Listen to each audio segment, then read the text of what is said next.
இரக்கமும் நிறைந்த எங்கள் அன்பின் பரலோக தகப்பனே, மகிமை நிறைந்த இந்த பரிசுத்தமான ஓய்வு நாள் காலை ஆராதனைக்காக உங்களுக்கு நன்றி செலுத்துகிறோம் சுவாமி. உம்முடைய சன்னிதானத்திலே திருச்சபையாக நாங்கள் கூடி வந்து உம்மை ஆராதிக்கிறோம். உமக்குரிய கனத்தையும் மகிமையும் செலுத்தும்படியாக வந்து நிற்கிறோம். அடியார்களை முழுமையாய் கண்ணோக்கிப்பார். நாங்கள் பாடல்களை பாடும்போதும் ஜெபதூபங்களை ஏறெடுக்கும் போது உடைய திருவார்த்தைகளை உடைய சன்னிதானத்தை தியானிக்கும் போது நீர் எங்கள் மத்தியிலே இடைப்பட்டு உடைய அன்பின் பிரசனத்தையும் உடைய அன்பின் தொடுதலை நீர் எங்கள் மத்தியில் உலாவி இருக்கிறீர், எங்கள் மத்தியிலே எழுந்தருளி இருக்கிறீர் என்ற அந்த உன்னதமான கிருபைகளை நாங்கள் கண்டுகொள்ள, ஆண்டவரை உணர்ந்து கொள்ள எங்களுக்கு நீர் அனுகிரகம் செய்ய வேண்டும் என்று ஜெபிக்கிறோம் சுவாமி. இந்த ஆராதனையுடைய திருக்கரத்திலே முழுவதுமாக ஒப்புவிக்கிறோம். ஆராதனையின் துவக்கம் முதல் இறுதி வரை உடைய தூய பிரசன்னம், உடைய தூய ஆளுகை எங்களை முழுவதும் பொறுப்பேற்று வழிநடத்தி செல்ல வேண்டும் என்று ஜெபிக்கிறோம் சுவாமி. வந்திருக்கும் நீங்கள் ஒவ்வொருவரையும் பரிசுத்தப்படுத்தும், வரவிருக்கும் ஒவ்வொருவரையும் தகுந்த வேலையை வந்து இந்த ஆராதனையில் பங்கு கொள்ளும்படியாக கிருபைகளை உடைய திருக்கரத்தில் ஒப்புவிக்கிறோம். இதை பொறுப்பேற்று வழிநடத்தி செல்வீராக. இயேசு கிறிஸ்துவின் நாமத்திலே ஜெபிக்கிறோம் ஜீவனுள்ள நல்ல பிதாவே. ஆராதனை காரணமாக நாம் யாவரும் எழுந்திருந்து கீதம் 42 பாடுவோம். கீதம் 42. காலமே தேவனை தேடு, ஜீவ காருண்ய பாதம் அணிந்து வந்தாடு. காலமே தேவனை தேடு,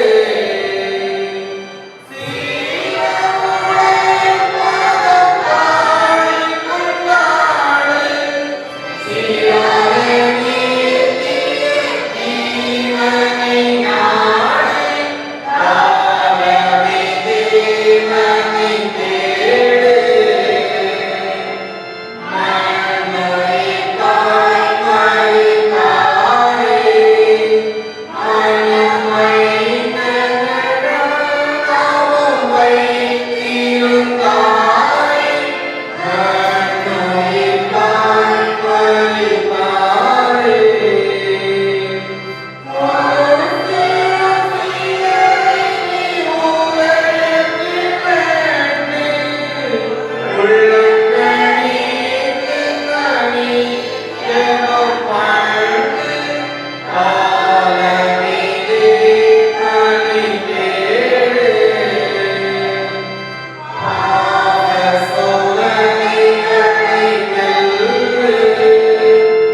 என்றவாறே நம்மை நாமே சோதித்தறிவோமாக.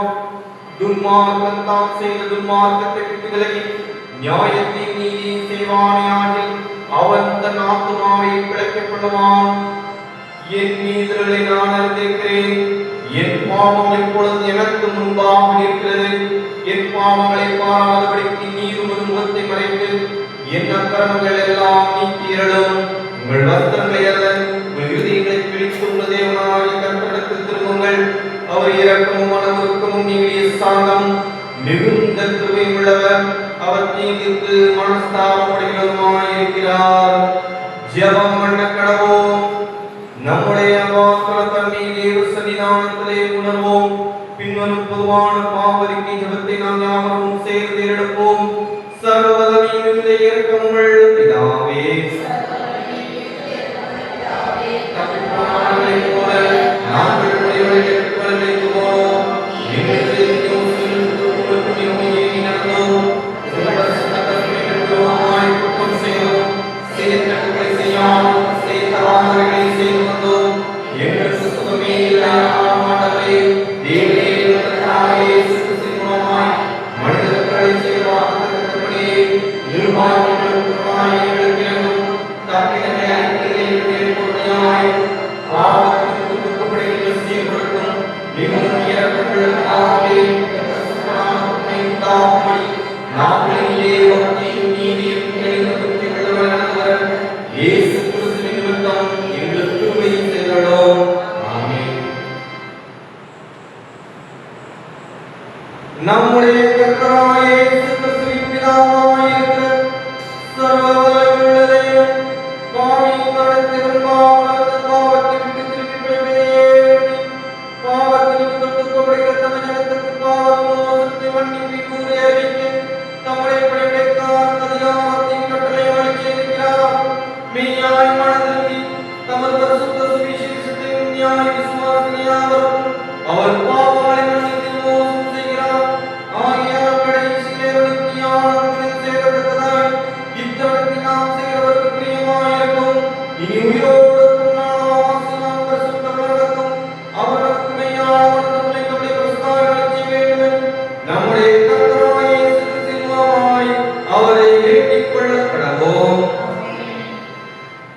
பெந்தேகோஸ்தே திருநாளுக்கு பின்னரும் 20ஆம் ஞாயிறு திருத்துவ திருநாளிலே 19ஆம் ஞாயிறுக்கான சுருக்க ஜெபம் சீர்திருத்த ஞாயிறு செயல்படும் ஆண்கள் என்ற பொருள் பற்றியது. ஜெபம் பண்ண கடவோம். எங்களை படைத்து காத்து ரட்சிக்கிற அன்பின் ஆண்டவரே, திருமுறையின் வரலாற்றிலும் திருச்சபையின் வரலாற்றிலும் ஆண்களை தெரிந்து கொண்டு ஆற்றல் தந்து உமது திரு சுத்தம் நிறைவேற்றும் கருவிகளாய் பயன்படுத்தி வந்த இதற்காக நன்றி செலுத்துகிறோம். எங்கள் திருச்சபையின் ஆண்கள் ஜெபத்திலும் ஐக்கியத்திலும் சேவையிலும் தொடர்ந்து செயல்படும் வீரர்களாகவும் இச்சமுதாயத்தில் மாற்றங்களை கொண்டு வரும் எலியாவின் பலம் பெற்றவர்களாகவும் உமக்கு கீழ்ப்படிந்து உம்முடைய திருப்பணிக்கு உதவி செய்து அருள் புரிய வேண்டும் என்று எங்கள் ஆண்டவரே இயேசு கிறிஸ்துவின் மூலமாய் வேண்டிக் கொள்கிறோம். கர்த்தருடைய ஜெபத்தை நாம் யாவரும் சேர்ந்து எடுப்போம். பரமண்டலங்களில் இருக்கிற எங்கள் பிதாவே,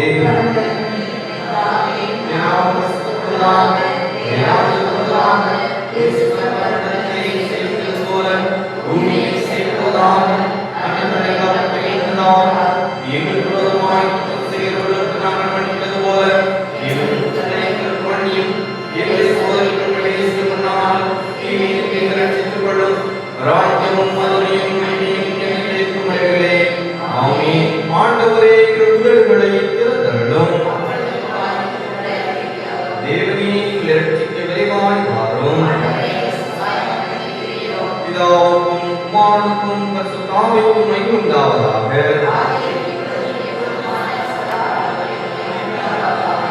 கர்த்தரை துதியுங்கள். நாமும் எழுந்திருந்து 92ஆம் சங்கீதத்தை மாறி மாறி வாசிப்போம். சங்கீதம் 92. கர்த்தரை துதிப்பதும் உன்னதமானவரே உமது நாமத்தை கீர்த்தனம் பண்ணுவதும்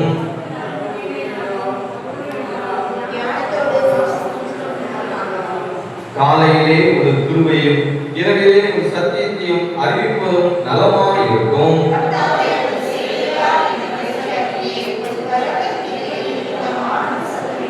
கர்த்தாவே, உமது கிரியைகள் எவ்வளவு மகத்துவமானவைகள், உமது யோசனைகள் மகாணமானவைகள்.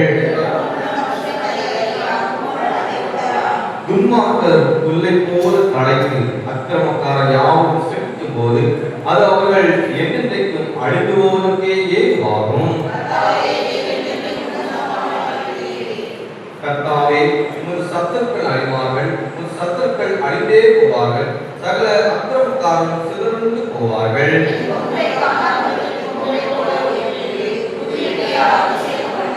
என் சத்துருக்களுக்கு நேரிடுவதை என் கண் காணும், எனக்கு விரோதமாக எழுப்புகிற துன்மார்க்கருக்கு நேரிடுவதை என் காது கேட்கும். கர்த்தருடைய ஆலயத்திலே நாட்டப்பட்டவர்கள் எங்கள் தேவனுடைய பிரகாரங்களில் செலுத்திருப்பார்கள்.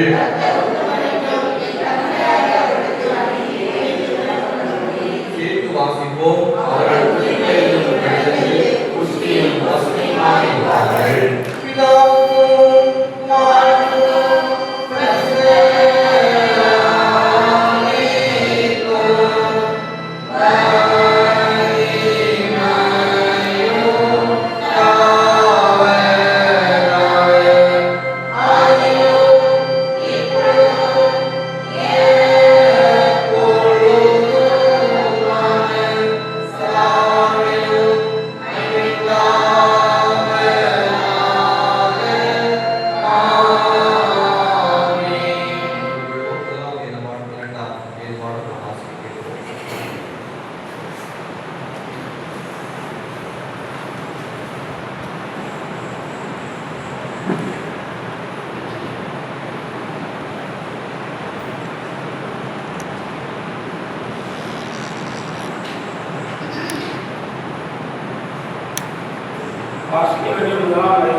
மேலும் சகோதரரே, நாங்கள் உங்களுக்கு போதிக்கிறது என்னவென்றால், ஒழுங்கில்லாதவர்களுக்கு புத்தி சொல்லுங்கள், திடனற்றவர்களை கேட்குங்கள், பலவினரை தாங்குங்கள்,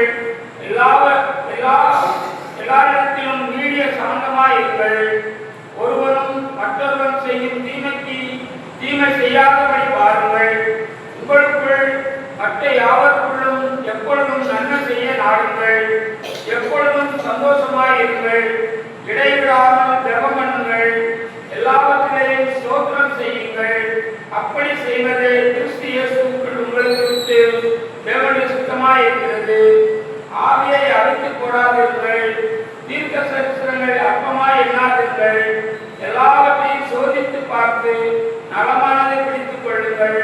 பொல்லாங்காய் தோன்றுகிற எல்லாவற்றையும் விட்டுவிடுங்கள். சமாதானத்தின் தேவன் தாமே உங்களை முற்றிலும் பரிசுத்தமாக்குவாராக. உங்கள் ஆவி, ஆத்மா, சரீரம் முழுவதும் நம்முடைய கர்த்தராகிய இயேசு கிறிஸ்து வரும்போது குற்றமற்றதாய் இருக்கும்படி காக்கப்படுவதாக. உங்களை அழைக்கிறவர் உண்மையுள்ளவர், அவர் அப்படியே செய்வார். சகோதரரே, எங்களுக்காக வேண்டிக் கொள்ளுங்கள். சகோதரர் எல்லாரும் பரிசுத்த ரத்தத்தோடு வாழ்த்துங்கள். இந்த நிறுவனம் பரிசுத்தமான சகோதரர் யாவரும் வாசிக்கும்படி செய்ய வேண்டும் என்று கர்த்தர் பேரில் ஆணையிட்டு உங்களுக்கு சொல்கிறேன். நம்முடைய கர்த்தராகிய இயேசு கிறிஸ்துவின் கிருபை உங்களோட கூட இருப்பதாக. ஆமென் என்பது வாசிக்க வேண்டிய முதலாம் வேதமாக வாசித்தார்கள்.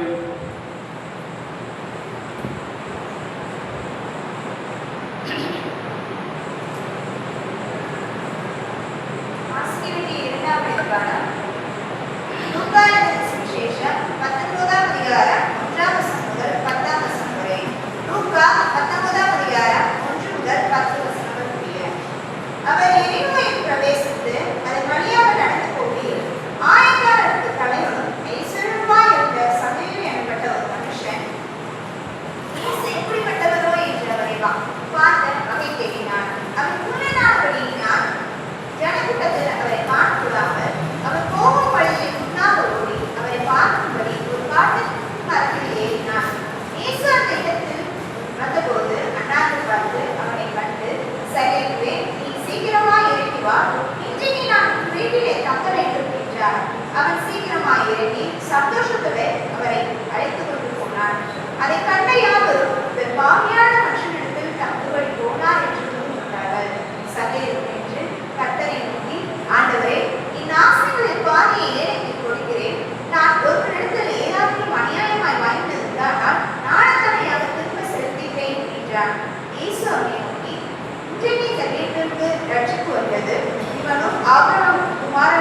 வருகிறானே, இழந்து போனதை தேடவும் ரட்சிக்கவுமே மனுஷகுமாரன் வந்திருக்கிறார் என்ற வாசிப்பிட்டு எல்லாம் நாம் யாவரும் எழுந்திருந்து அப்போஸ்தலருடைய விசுவாச பிரமாணத்தை அறிக்கையிடுவோம். வானத்தையும் பூமியையும் படைத்த சர்வவல்லமையுள்ள பிதாவாகிய விசுவாசத்தை உடைய குமாரனாகிய தேவனாகிய இயேசு கிறிஸ்துவின் விசுவாசத்தை பரிசுத்த ஆவியானவரின் கருணையால் உண்டாதால் புதிதானத்தின் காலத்தில் பாடுபட்டு சிலுவையில் மரித்து அடக்கப்பட்டு பாவத்தினால் உண்டான கொடுத்து எழுதினார்.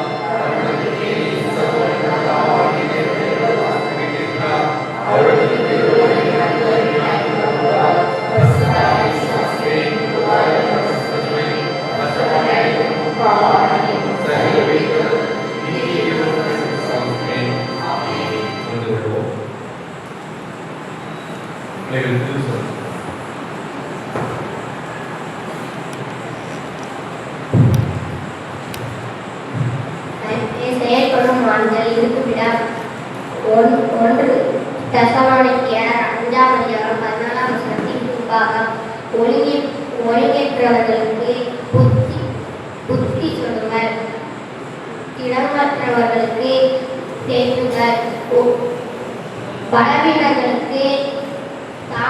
பலவீனரை தாங்குங்கள், எல்லாவற்றிலும் நீடிய சாந்தமாயிருங்கள்.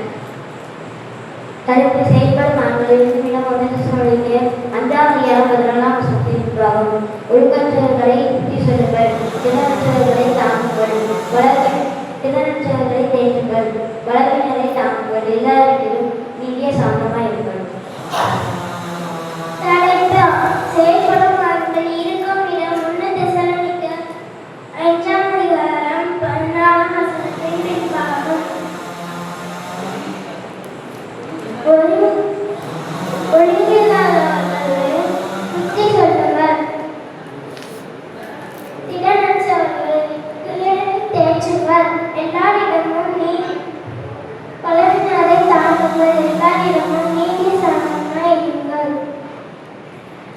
தலைப்பில் செயல்படும் ஆண்கள் இருக்கும் இடம் 1 தெசலோனிக்கேயர் 5:14 பின்பாக ஒழுங்கில்லாதவர்களுக்கு புத்தி சொல்லுங்கள், திடமற்றவர்களை தேற்றுங்கள், பலவீனரை தாங்குங்கள், எல்லோரிடமும் நீடிய சாந்தமாயிருங்கள்.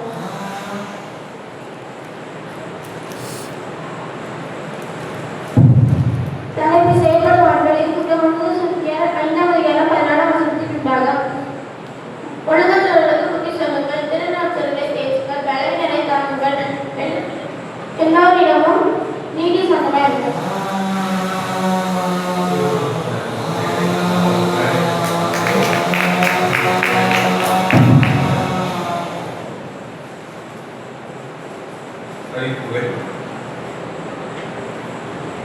இன்று காலை சரியாக 9 மணிக்கு நம்முடைய சாம்பரோட பரிசுத்த தோமா ஆலயத்தில் வைத்து சேகர அளவிலான விற்பனை விழா நடைபெற இருக்கிறது. நம்முடைய திருச்செவி சார்பாகவும் அதில் ஒரு ஸ்டால் அமைக்கும்படியான எல்லா நிகழ்வுகளும் நடைபெற்றுக் கொண்டிருக்கிறது. மேலும் நம்முடைய திருச்சபை மக்கள் அந்த விற்பனை விழாவில் பங்கு பெறுவதற்கென்று நம்முடைய ஆலயத்திலிருந்து அங்கு செல்வதற்கு வாகனம் ஒழுங்குபடுத்தப்பட்டுள்ளது. சரியாக இந்த ஆலய ஆராதனை நிறைவுற்றாக, அதாவது 8 மணிக்கு அந்த பரிசுத்த திருவிருந்த ஆராதனையோடு இந்த விற்பனை விழாவானது 9 மணிக்கு துவங்க இருக்கிறது. 8 மணிக்கு திருவிருந்த ஆராதனை தொடர்ந்து இந்த விற்பனை விழா நடைபெறும். ஆகினாலே இந்த ஆராதனை நிறைவுற்றாக நாம் யாவரும் அந்த நிகழ்வுகளிலே பங்கு பெறும்படி உங்களை அன்போடு கேட்டுக்கொள்கிறேன். வழக்கம் போல வருகிற புதன்கிழமை மாலை 7 மணிக்கு லித்தானிய ஜெபம் நடைபெறும் என்பதை உங்களுக்கு ஞாபகப்படுத்துகிறேன். வருகிற சனிக்கிழமை மாதத்தின் 1ஆம் நாளுக்கான வாக்குத்தத்த ஆராதனை காலை 5 மணிக்கு அதிகாலை 5 மணிக்கு நடைபெறும் என்பதை ஞாபகப்படுத்துகிறேன். திருச்சபையார் எல்லா ஆராதனைகளும் நீங்கள் குடும்பமாக பங்கு பெற்று தெய்வ ஆசீர்வாதம் பெற்று செல்ல உங்களை அன்போடு கேட்டுக்கொள்கிறேன். தேர்தல் அறிவிப்பு. நம்முடைய திருமண்டல தேர்தல் ஆண்டு வருகிற நாட்களிலே நடைபெற இருக்கிறது. அதற்கென்று நம்முடைய ஆலயத்தில் இருந்து சேகர மண்டல பிரதிநிதிகள் 5 நபர்கள் என்று நாம் எடுத்து நியமிப்பது வழக்கமான ஒரு காரியம். இதுதான் நம்முடைய திருச்சபையிலே திருமுறை காட்டுகிற அந்த வழிகாட்டுதல் முறை. ஒருவேளை அநேக ஆலயங்களிலே தேர்தல் மூலமாக இந்த பிரதிநிதிகளை தேர்ந்தெடுப்பது என்பது தவிர்க்க முடியாத காரியமாக இருக்கிறது. ஆனால் நம்முடைய ஆலயத்தில் இப்படிப்பட்ட நிகழ்வுகள் ஏற்படாத வண்ணம் நம்முடைய திருச்சபையின் அனைத்து மக்களும் ஒன்றிணைந்து சேகர மண்டல பிரதிநிதிகள் 5 நபர்களை நீங்கள் நியமிக்கும்படி அன்போடு கேட்டுக்கொள்கிறேன். அதற்கான படிவம் நம்முடைய திருமண்டலத்திலே வருகிற நாட்களிலே அது கொடுக்கப்பட இருக்கிறது. அதற்கான படிவங்களை பெற்றுக்கொள்ள உங்களை அன்போடு கேட்டுக்கொள்கிறேன். 23ஆம் தேதிக்குள்ளாக, நவம்பர் 23ஆம் தேதிக்குள்ளாக இந்த படிவத்தினை நம்முடைய சேகர தலைவர் அவர்களிடம் நீங்கள் கொடுக்க உங்களை அன்போடு கேட்டுக்கொள்கிறேன். மேலும் ஒருவேளை எனக்கு இந்த பிரதிநிதியாக இருக்க விருப்பமில்லை என்று சொல்வீர்கள் என்றால் அன்று மாலைக்குள்ளாக 23ஆம் தேதி மாலைக்குள்ளாக உடைய மனுவை நீங்கள் திருப்பி பெற்றுக்கொள்ள அறிவுறுத்தப்படுகிறீர்கள். வருகிற நவம்பர் 23ஆம் தேதிக்குள்ளாக இதற்கான நடைமுறைகளை நீங்கள் செயல்படுத்த உங்களை அன்போடு கேட்டுக்கொள்கிறேன். நம்முடைய சேகர மண்டல பிரதிநிதிகள் 5 நபர்கள் என்பதை ஞாபகப்படுத்துகிறேன். கர்த்தர் நம்மை நிறைவாக ஆசீர்வதிப்பாராக. மேலும் அந்த IMS அந்த விற்பனை விழாவுக்கு முன்பாக நடைபெறுகிற திருவிழா ஆராதனைகளை படைப்பதற்கென்று நமக்கு கவர்கள் கொடுக்கப்பட்டிருக்கிறது. ஆலய ஆராதனை நிறைவுக்கு பின்பாக இதை பெற்றுக்கொள்ள உங்களை அன்போடு கேட்டுக்கொள்கிறேன். கர்த்தருடைய வார்த்தையை கேட்பதற்கு ஆயத்தமாக நாம் யாவரும் எழுந்து நின்று கீதங்களும் கீர்த்தனைகளும் 225வது பாடலை பாடுவோம். நாம் யாவரும் எழுந்து நிற்போம். கீதங்களும் கீர்த்தனைகளும் 225வது பாடலை பாடுவோம். சத்திய வேதத்தை தினம் தியானி, சகலமே உமதபிமானி. சத்திய வேதத்தை தினம் தியானி, சகலமே உமதபிமானி. உத்தம நீதிய வழி காட்டும், உயர்வான உலகில் உன்னை தோற்றும். சத்திய வேதத்தை தினம் தியானி, சகலமே உமதபிமானி. வாரிவதான் போனது வாங்கும், வயலிலும் மதுரவாகும். பாரமினிய பாருவதாம், பணிநீராக பசிகளினோம். சத்திய வேதத்தை தினம் தியானி, சகலமே உமதபிமானி. சத்குரு பேருடன் நமன் புரியும், கருணாமயங்கள் ஆயுதமாம். புத்திரமே திரள் மகிழும், ஒழுங்கு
இனிமையான நாமத்தினாலே இந்த ஆராதனையில் பங்கு பெற வந்திருக்கிற உங்கள் ஒவ்வொருவரையும் அன்போடு வாழ்த்துகிறேன். இந்த நாளிலே நம்முடைய சிந்தனைக்காக திருமண்டலத்தின் வாயிலாக கொடுக்கப்பட்டிருக்கிற மிகவும் சிறந்த தலைப்பு சீர்திருத்த ஞாயிறு செயல்படும் ஆண்கள் என்ற தலைப்பிலே நம்முடைய சிந்தனைக்கான வார்த்தையானது கொடுக்கப்பட்டிருக்கிறது.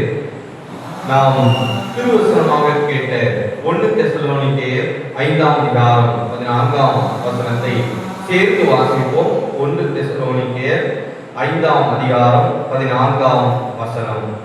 மேலும் சகோதரரே, நாங்கள் உங்களுக்கு போதிக்கிறது என்னவென்றால், ஒழுங்கில்லாதவர்களுக்கு புத்தி சொல்லுங்கள், திடனற்றவர்களை தேற்றுங்கள், பலவீனரை தாங்குங்கள், எல்லாரிடத்திலும் நீதிய சாந்தமாயிருங்கள்.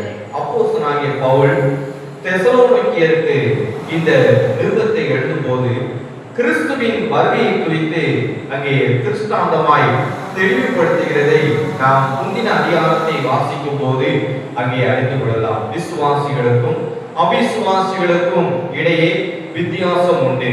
ஆகையினாலே நீங்கள் கிறிஸ்துவுக்குள்ளாக விசுவாசத்திலே நிலைத்திருங்கள், அவர் வரும் நாள் சமீபித்திருக்கிறது. ஆகையினாலே எப்பொழுதும் அதற்கு ஆயத்தம் உடையவர்களாய் காணப்படுங்கள் என்பதை தெளிவாக இந்த நிருபத்தின் வாயிலாக தெசலோனிக்கே திருச்சபையாருக்கு அப்போஸ்தலனாகிய பவுல் எடுத்து வைக்கிறதை இந்த நிருபத்தின் வாயிலாக நாம் வாசிக்கும் போது அங்கே அறிந்து கொள்ளலாம். இந்த முதலாம் நிருபத்திலே அங்கே அப்போஸ்தலனாகிய பவுல் 5ஆம் அதிகாரத்திலே சொல்கிற காரியம், அந்த 14ஆம் வசனத்திலே அங்கே சொல்லப்படுகிற முதல் காரியம், ஒழுங்கில்லாதவர்களுக்கு புத்தி சொல்லுங்கள். முதல் காரியம் ஆண்கள் ஞாயிறு என்று நமக்கு இந்த ஞாயிறை நமக்கு கொடுத்திருக்கிறார்கள். செயல்படும் ஆண்கள். நம்முடைய திருச்சபையிலே நம்முடைய ஆண்கள் பங்கு என்பது அது அளப்பரியது, அது அளவிடப்படாத ஒன்றாக இருக்கிறது. ஏனென்றால் நிர்வாக ரீதியானாலும் சரி, மற்ற எந்த ஒரு பொறுப்புள்ள காரியமாக இருந்தாலும் சரி, ஆண்களுடைய பங்கு அது முதன்மையாக இருக்கிறது. அதை தொடர்ந்து பெண்களும் அதிலே சளைத்தவர்கள் அல்ல, அவருடைய பங்கு அதற்கு ஏற்ற விதமாய் அதற்கு சரிக்கு சமானமாய் இருக்கிறது என்பதை நான் ஞாபகப்படுத்துகிறேன். ஆனாலும் ஆண்களுடைய பங்கு என்பது நம்முடைய வேதத்திலே நாம் வாசிக்கும் போது ஆதியாகமம் புஸ்தகத்திலிருந்து அங்கே புதிய ஏற்பாடு புஸ்தகம் வரை, அதாவது கடைசி புஸ்தகம் வரைக்கும் ஆண்களுடைய பங்கு என்பது அது எண்ணிக்கைக்கு அடங்காததாக இருக்கிறது. ஏனென்றால் தேவன் ஆண்களை அவருடைய ஊழிய காரியங்களிலும் பணிவிடை காரியங்களிலும் அதிகமாய் எடுத்து பயன்படுத்துகிறதை நாம் வேதத்திலே வாசிக்கும் போது நன்றாய் அறிந்து கொள்ள முடிகிறது. அன்பானவர்களே, திருச்சபையிலே ஆண்களுடைய கடமை என்பது அது முக்கியத்துவமானது, அது மேன்மையானது.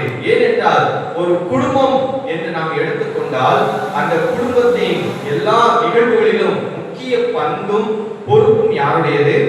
ஆண்களுடையது. ஒரு சின்ன பிரச்சனை ஏற்பட்டாலும் அந்த பிரச்சனைக்கு சரியான தீர்வுகளை எடுக்க வேண்டும் என்றால் அது அந்த குடும்பத்தின் தலைவருடைய செயல்பாடுகளை பொறுத்து. ஒருவேளை அந்த குடும்பத்தின் பிரச்சனைகளை தீர்க்க முடியவில்லை என்றால் அந்த குடும்பத்தின் தலைவருடைய செயல்பாடுகளில் குறைவு இருக்கிறது என்பதுதான் அது அர்த்தமாக காணப்படுகிறது. அப்போ ஒரு குடும்பம் சரியாக செயல்படுகிறது என்றால் அந்த குடும்பத்தின் தலைவருடைய செயல்பாடுகள் என்பது அங்கே சரியாக நடைபெற்றுக் கொண்டிருக்கிறது என்பதை நாம் அங்கே அடிப்படையாக எடுத்துக்கொள்ள முடியும். அதுபோலத்தான் திருச்சபையிலும் ஆண்களுடைய பங்கு என்பது அது முக்கியத்துவமும் அது மேன்மையும் வாய்ந்ததாக இருக்கிறது.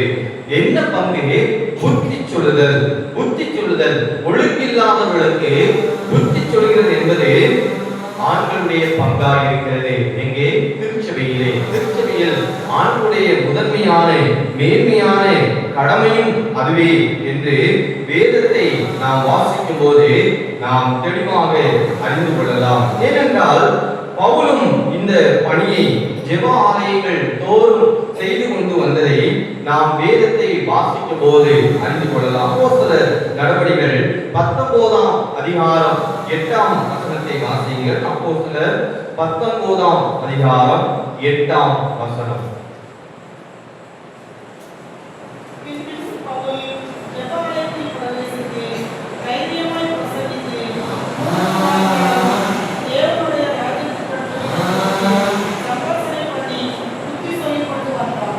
பவுலுடைய வேலை என்ன? ஜெப ஆலயங்கள் தோறும் என்ன செய்கிறார்? அங்கே தேவனுடைய காரியங்களை குறித்து அங்கே சம்பாஷணை பண்ணி அங்கே இருக்கிற எல்லா மனிதருக்கும் புத்தி சொல்லிக் கொண்டு வருகிறார்.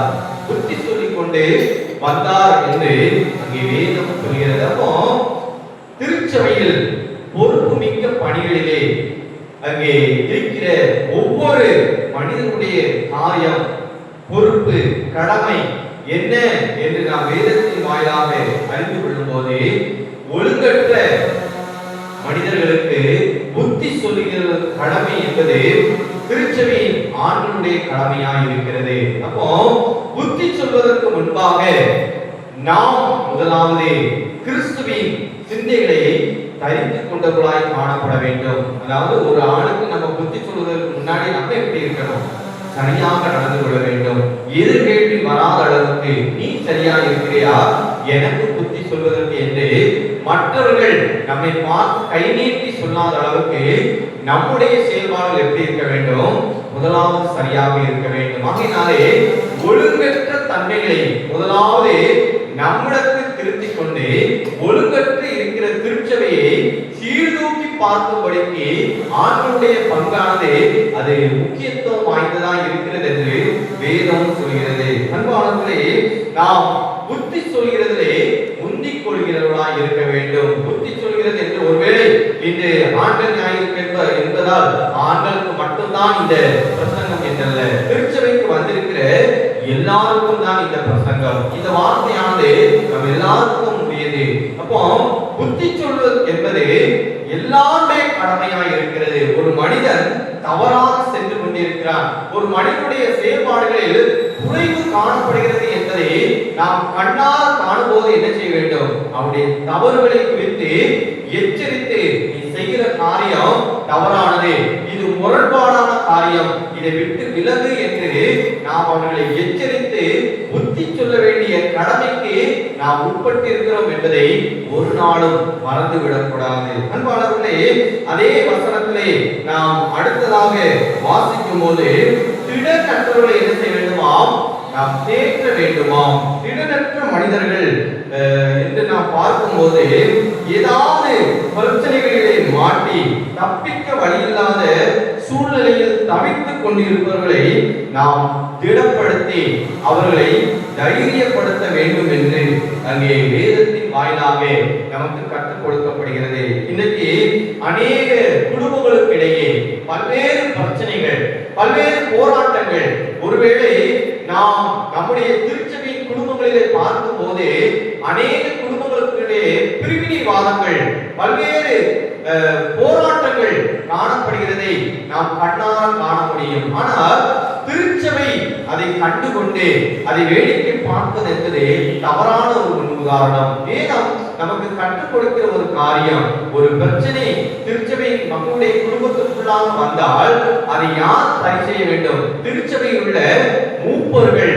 அந்த பிரச்சனையிலே இடைப்பட்டு அதற்கான தீர்வுகளை காணப்பட வேண்டும். ஒரு பிரச்சனை வருகிறது என்றால் பவுல் சொல்கிற காரியம், நம்முடைய திருச்சபையில் உள்ள பரிசுத்தவான்களிடத்திலே அந்த பிரச்சனையை கொண்டு வர வேண்டுமாம். அந்த பிரச்சனையை கொண்டு வரும்போது திருச்சபையில் இருக்கிற மூப்பர்கள் பரிசுத்தவான்கள் என்ன செய்வாங்களாம்?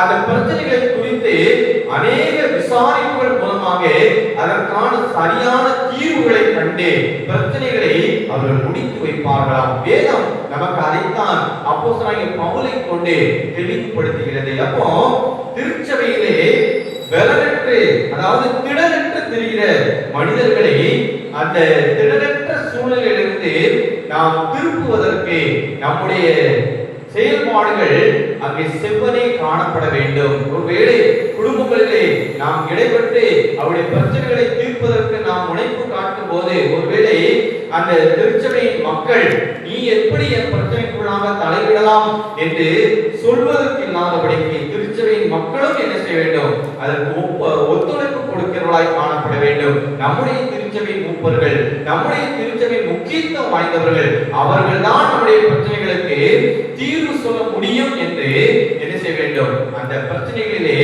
நம்முடைய திருச்சபையை மூப்பர்களும் தலையிடுவதற்கு குடும்பத்தில் உள்ள ஒவ்வொருவரும் என்ன செய்ய வேண்டும்?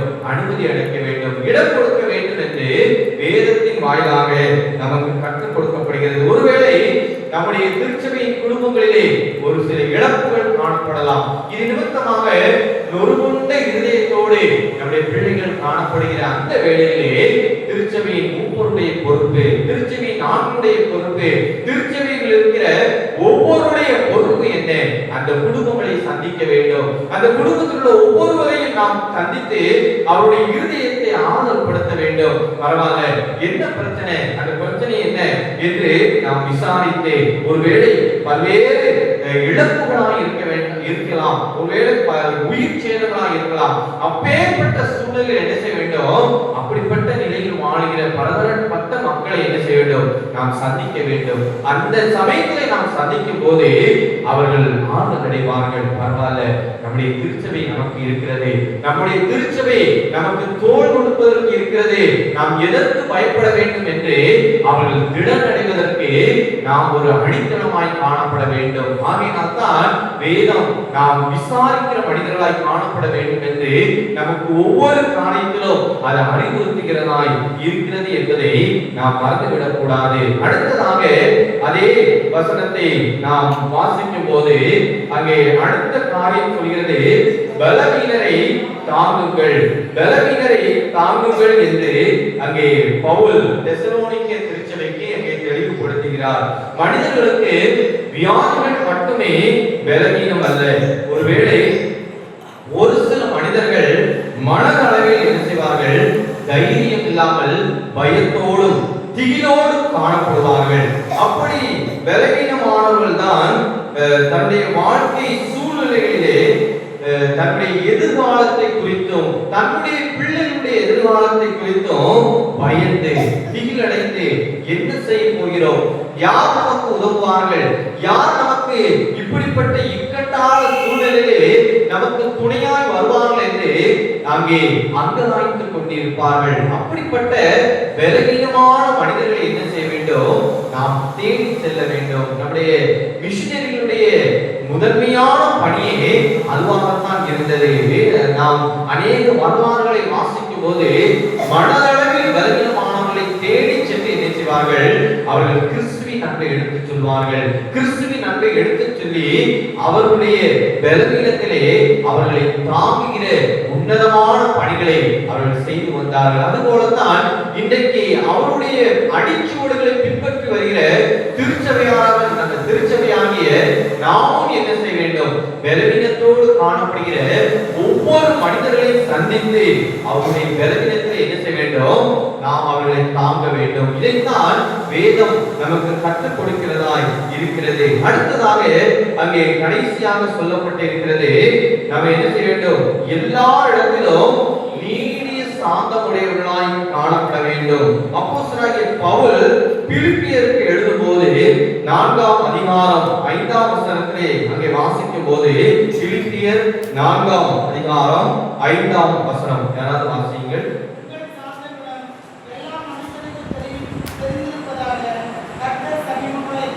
பவுல் பிலிப்பியருக்கு எழுதும்போது சொல்கிறார், உங்கள் சாந்த குணம் யாருக்கெல்லாம் தெரிந்திருக்கணும்? எல்லா மனிதருக்கும் தெரிந்திருக்க வேண்டும். ஒரு சில மனிதர்களுக்கு அல்ல, எல்லா மனிதர்களுக்கும் தெரிந்திருக்க வேண்டும்.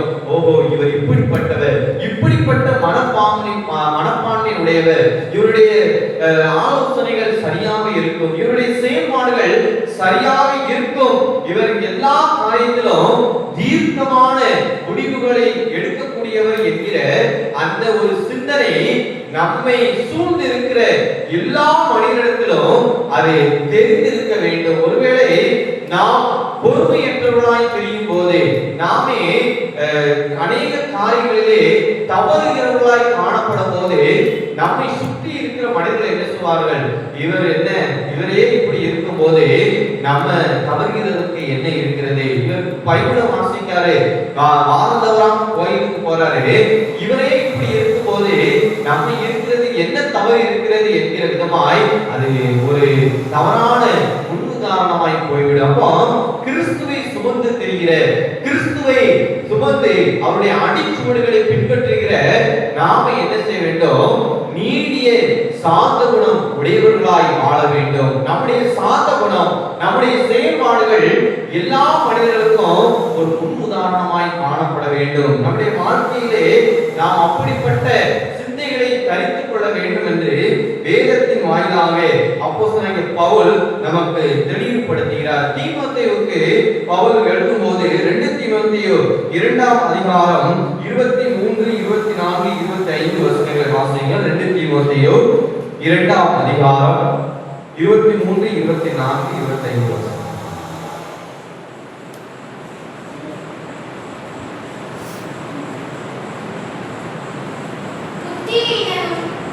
2 தீமோத்தேயு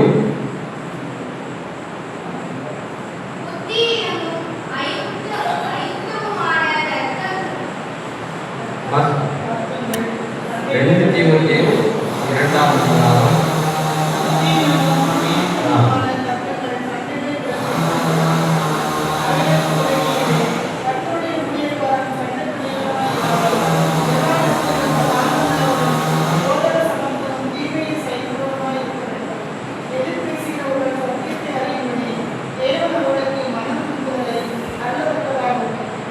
இங்கே நாம் வாசி கேட்டோம். புத்தியினமும் அயுக்தமுமான தர்க்கங்கள் சண்டைகளை பிறப்பிக்கும் என்று அறிந்து அவைகளுக்கு விலகி இரு.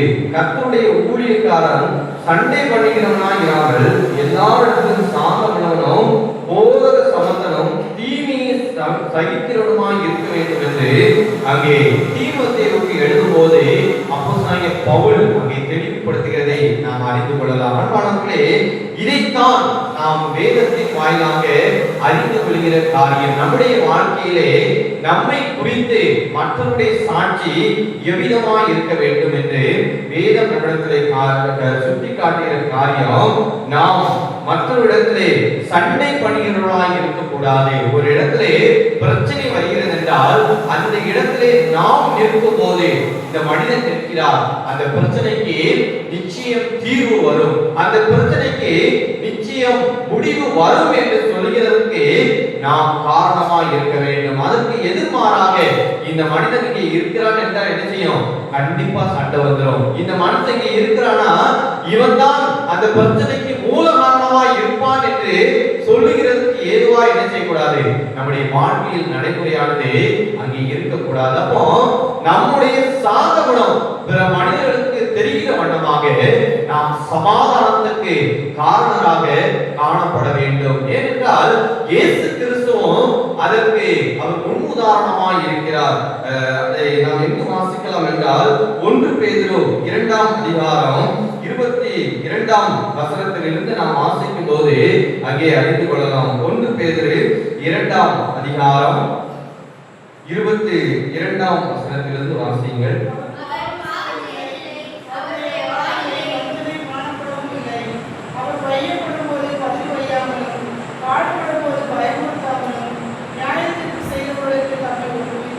இங்கே நாம் வாசிக்க கேட்டோம், அவர் பாவம் செய்யவில்லை, அவருடைய வாயிலே வஞ்சனை காணப்படவில்லை, அவர் ஐயப்படும் போது பதில் வையாமலும் பாடுபடும் போது பயமுறுத்தாமலும் நியாயமாய் தீர்ப்பு செய்கிறவங்க என்ன செய்தாராம்?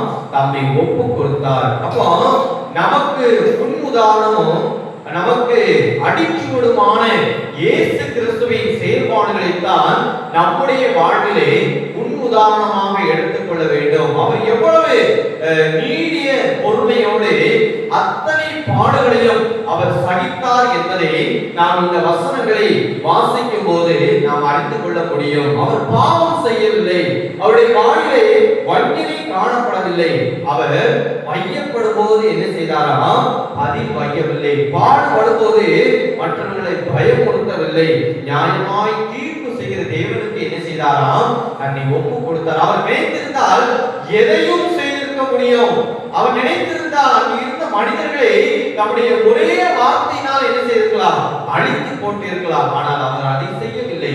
நம்முடைய சாந்தத்தினாலும் தன்னுடைய அன்பினாலும் அவர்களை ஈர்த்து கொள்ளும்படிக்கு அவர்களை மன்னித்தார். அவருடைய சாந்த குணம் மற்றவர்களுக்கு தெரியும்படி அவருடைய வாழ்வியல் முறைகளை அவர் முன்மாதிரியாக வைத்து சென்றார். அந்த வாழ்வியல் முறைதான் இன்றைக்கு நம்முடைய வாழ்க்கையிலும் காணப்பட வேண்டும். கிறிஸ்துவின் சிந்தைகளை தரித்துக் கொண்டிருக்கிறோம் என்று சொல்வதிலே பெருமிதம் இல்லை. அவருடைய வாழ்க்கையின் அடிச்சுவடுகளை பின்பற்றும் போதுதான் நாம் கிறிஸ்துவை மற்றவர்களுக்கு வெளிக்காட்ட முடியும், கிறிஸ்துவை மற்றவர்களுக்கு பிரதிபலிக்க முடியும். அப்படிப்பட்ட வாழ்க்கையை தான் கர்த்தர் நம்மிடத்தில் எதிர்பார்க்கிறார். இந்த வேத வசனத்தின் மூலமாக கர்த்தர் நமக்கு கற்றுக் கொடுக்கிற உன்னதமான காரியம், நாம் நம்முடைய வாழ்க்கையில் எப்படிப்பட்டவர்களாய் இருக்க வேண்டும், எப்படிப்பட்ட காரியங்களிலே நாம் நம்முடைய செயல்பாடுகளை முக்கியத்துவமாய் நாம் அதை செயல்பட வேண்டும் என்பதை தேவன் இந்த நாட்களிலே நமக்கு வெளிப்படுத்தியிருக்கிறார். ஆகினாலே அழைக்கப்பட்டிருக்கிற நீங்களும் நானும் கர்த்தர் நமக்கு எப்பேற்பட்ட பொறுப்பை தந்திருக்கிறார், எப்பேற்பட்ட கடமையை தந்திருக்கிறார் என்பதை உணர்ந்து நாம் வாழும்போது கர்த்தர் நம்மையும் நம்முடைய குடும்பங்களையும் அவர் நிறைவாக ஆசீர்வதிக்கிறவராய் இருக்கிறார். அப்படிப்பட்ட கிருபைகளை தேவன் நம் ஒவ்வொருவருக்கும் தந்து நம்மை வழிநடத்தி செல்வாராக. ஆமென். நம்மையும் நம்முடைய காணிக்கைகளில் கர்த்தருடைய சமூகத்தில் அர்ப்பணிக்கும் விதமாக நாம் யாவரும் எழுந்து நின்று கீதங்களும் கீர்த்தனைகளும் 506வது பாடலை பாடுவோம். கீதங்களும் கீர்த்தனைகளும் 506, 1, 2, 3 கவிகளை மட்டும் பாடுவோம். கீதங்களும் கீர்த்தனைகளும் 504. தந்தை என்னை இயேசுவே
கேட்ட சத்தியத்திற்காக ஆண்டவருக்கு நன்றி சொல்லுவோம். ஒழுங்கில்லாதவர்களுக்கு புத்தி சொல்லுங்கள், திடனற்றவர்களை தேற்றுங்கள், பலவீனரை தாங்குங்கள், எல்லாரிடத்திலும் வேண்டிய சாந்தமாய் இருங்கள். நம்முடைய பெரிய அப்போஸ்தலனாகிய பவுலை கொண்டு கர்த்தர் நமக்கு அறிவுறுத்தியிருக்கிறார். நம்முடைய வாழ்க்கையிலே எப்படிப்பட்டவர்களாய் வாழ வேண்டும், நம்முடைய வாழ்க்கையில் முறை எப்படிப்பட்டதாய் இருக்க வேண்டும் என்று இந்த நாளிலே கர்த்தர் நமக்கு கற்றுக் கொடுத்திருக்கிறார். அவ்விதமாய் வாழ்வதற்கு நாம் அழைக்கப்பட்டிருக்கிறோம் என்பதை உணர்ந்து செயல்பட கர்த்தர் நம்மை அழைத்திருக்கிறார் என்பதை உணர்ந்து அவருக்கு முன்பாய் மனமாற்றம் அடைந்து வாழக்கூடிய கர்த்தர் நம்மிடத்திலே எதிர்பார்க்கிறார் என்பதை கர்த்தருடைய சமூகத்திலே நாம் உணர்ந்து கர்த்தரை நோக்கி நாம் ஜெபிப்போம். கிருபை நிறைந்த எங்கள் அன்பின் பரலோக தேவனே, மகிமை நிறைந்த இந்த நல்ல நாளுக்காக உங்களை நன்றி செலுத்துகிறோம். உங்களுடைய திரு சன்னிதானத்தில் வந்து உங்களை துதிக்கவும் உங்களை மகிமைப்படுத்தவும் என்ற அந்த மேலான திருவிழக்க ஸ்தோத்திரம் திருவார்த்தைகள் தியானித்தோம். ஆண்டவரே, அந்த வார்த்தை எங்கள் வாழ்விலே எப்பொழுதும் செயல்படுகிறதுமாய் ஆண்டவரை காணப்பட கர்த்தர்களுக்கு கிருபைத்தாரும் ஏதோ கடமை கேட்டு நாங்கள் இதை கேட்டு செல்லாததைக்கு ஆண்டவரை எப்போதும் எங்கள் மனதிலே அதை ஆராய்ந்து பார்க்க எங்களுக்கு நீ கிருபை தர வேண்டும் என்று ஜெபிக்கிறோம் சுவாமி. ஆண்டவரே, வந்திருக்கக்கூடிய திருச்சபையாரை ஆசிரியரையும் என்னென்ன எதிர்பார்ப்போடு ஆலய ஆராதனையில் பங்கு கொண்டிருக்கிறார்களோ வாழ்வுக்கு தேவையான எல்லா ஆசீர்வாதங்களை மாற்றங்களையும் கட்டளையிடும். சரீர பலவீனத்தோடு காணப்படுகிற ஒவ்வொருவரையும் கர்த்தர் தாங்கியறணும். பலவீன சூழ்நிலையில் கர்த்தருடைய பலன் அவர்களை ஆண்டவரை தாங்கி வழிநடத்தட்டும். நல்ல சுகத்தை தாரும், நல்ல பலனை தாரும், நல்ல ஆரோக்கியத்தை தாரும். ஆண்டவரே, சரீர சுகத்தோடு பலனோடு தீர்க்காயுசோடு மாத்திரக்கூடியான திருமலை தந்து நீ வழிநடத்தி செல்ல வேண்டும் என்று ஜெபிக்கிறோம் சுவாமி. இந்த காலநிலை மாற்றத்தினாலே ஆண்டவரே பலவீனப்பட்டிருக்கிறவர்களை கர்த்தர் ஆண்டவரே தாங்கிட வேண்டும் என்று ஜெபிக்கிறோம் சுவாமி. வியாதி போர் பிடியில் இருந்து கர்த்தர் விடுதலை தந்திட வேண்டும் என்று ஜெபிக்கிறோம் சுவாமி. ஆண்டவரே, இந்த நாளிலே ஆண்டவருடைய ஆலய ஆராதனையில் பங்கு கொண்டிருக்கிற ஒவ்வொருவரையும் கர்த்தர் ஆசீர்வதியும். ஒவ்வொரு கைது செய்கிற வேலைகளை ஆசீர்வதியும். கைது செய்கிற வேலை மூலம் வருகிற ஆண்டவரை வருமானங்களை கர்த்தர் ஆசீர்வதித்து பட்டணமாய் பெருகச் செய்ய வேண்டும் என்று ஜெபிக்கிறோம் சுவாமி. ஒவ்வொருவரும் செய்கிற பிரயாணங்களை ஆசீர்வதியும். பிரயாணங்களில் கர்த்தருடைய காவல் இருக்கட்டும். போக்கில் வரட்டும் கர்த்தருடைய கரம். எல்லா பயங்களுக்கும் நாச மோசங்களுக்கும் விளைவுகளை பாதுகாத்துக் கொள்ள வேண்டும் என்று ஜெபிக்கிறோம் சுவாமி. இந்த நாளில் சன்னிதானத்தை காணிக்கை படைத்திருக்கிற ஆண்டவரே திரு பி.எஸ். வேலுசாமி அவருடைய துணைவியார் எல்லாருக்காக ஜெபிக்கிறோம். ஏற்ற காலத்திலே அவருடைய மகளுக்கு நல்ல திருமண காரியத்தை ஏற்படுத்தி ஆண்டவரே நல்ல வாழ்வை கர்த்தர் கட்டளையிட்டிருக்கிறீர். அதற்காக நன்றி செலுத்துகிறோம். ஆண்டவரே, அவருடைய வாழ்விலே எல்லா மாற்றங்களையும் ஆசீர்வாதங்களையும் இந்த வருடத்தின் ஆண்டவரே நாளில் இருந்து ஆண்டவரே நீர் ஆண்டவரே சுவிட்சமாய் செழிப்பாய் நீர் கட்டளையிடப் போகிற தெய்வக்காய் நன்றி செலுத்துகிறோம் சுவாமி. குடும்பத்தில் ஒவ்வொருவரை ஆசீர்வதியும். ஒருவருடைய அன்பின் ஆசீர்வாதத்தை பெற்று ஆண்டவரே உங்களுக்கு நன்றி செலுத்துகிற பாக்கியத்தை தாரும். ஒருவருக்கு வேண்டிய நல்ல சரீர சுகத்தை கலனை ஜீவனை தீர்க்காயுசை தந்து நீர் வழிநடத்தி செல்ல வேண்டும் என்று ஜெபிக்கிறோம் சுவாமி. நல்ல ஒரு திருமண வாழ்க்கையை ஏற்படுத்தியிருக்கிறேன். திருமணமான தம்பதியருக்கு ஆசீர்வதியும். ஆண்டவரே குடும்பமாக ஆண்டவரே அவர்கள் எப்பொழுதும் கர்த்தருக்கு நன்றி செலுத்துகிற பிள்ளையை காணப்பட கர்த்தர் கிருபை தந்திட வேண்டும் என்று ஜெபிக்கிறோம் சுவாமி. உடைய திருக்கரத்தில் எல்லா காரியங்களும் ஒப்புவிக்கிறோம். ஆண்டவரே, இந்த இடத்திற்கு நாங்கள் கடன் செலுத்துகிறோம். நாங்கள் கடன் சென்றால் நீங்காத பிரசன்ன பாதுகாப்பு எங்களோடு இருக்கிற எங்கள் பிள்ளைகளோடு எங்கள் இல்லங்களை சூழ எப்பொழுதும் தங்கியிருக்க வேண்டும் என்று ஜெபிக்கிறோம் சுவாமி. உடைய கிருபை கருத்துக்குள்ளாக எங்களை முழுவதுமாக ஒப்புவிக்கிறோம். நாசமோசங்களுக்கும் பயங்கரங்களுக்கும் எல்லா அசுபாவியர்களுக்கும் ஆண்டவரே இரவில் நடமாடும் கொள்ளை நோய்களுக்கும் பகலில் பறக்கும் அம்புகளுக்கும் எங்களை விலக்கி கர்த்தர் பாதுகாத்துக் கொள்ள வேண்டும் என்று ஜெபிக்கிறோம் சாமி. முழுவதுமாக உடைய கருத்தில் ஒப்புவிக்கிறோம். இறை எல்லாவற்றையெல்லாமாய் இருந்து வழிநடத்தி செல்லும் திரு சன்னிதானத்தில் நாங்கள் படைத்திருக்கிற எங்கள் காணிக்கைகளை கர்த்தர் அங்கீகரித்து ஆசீர்வதிக்கிறாவே. இயேசு கிறிஸ்துவினால் ஜெபிக்கிறோம் ஜீவனுள்ள நல்ல பிதாவே. நம்முடைய கர்த்தராகிய இயேசு கிறிஸ்துவே பிதாவாகிய தேவன் பரிசுத்தாவின் ஒன்றிணைந்து நம்மோடு இன்றைக்கு நிலைத்திருப்பதாக.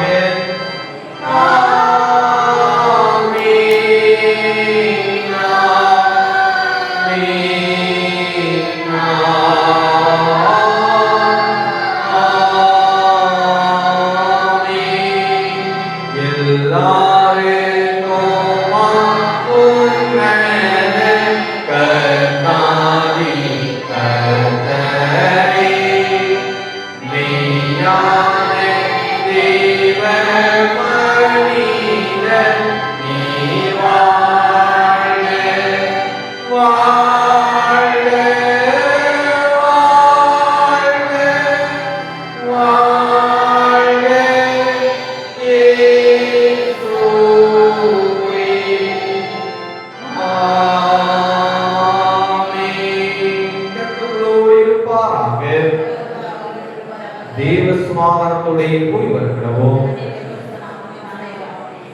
ஒருவர் நிர்வாகம்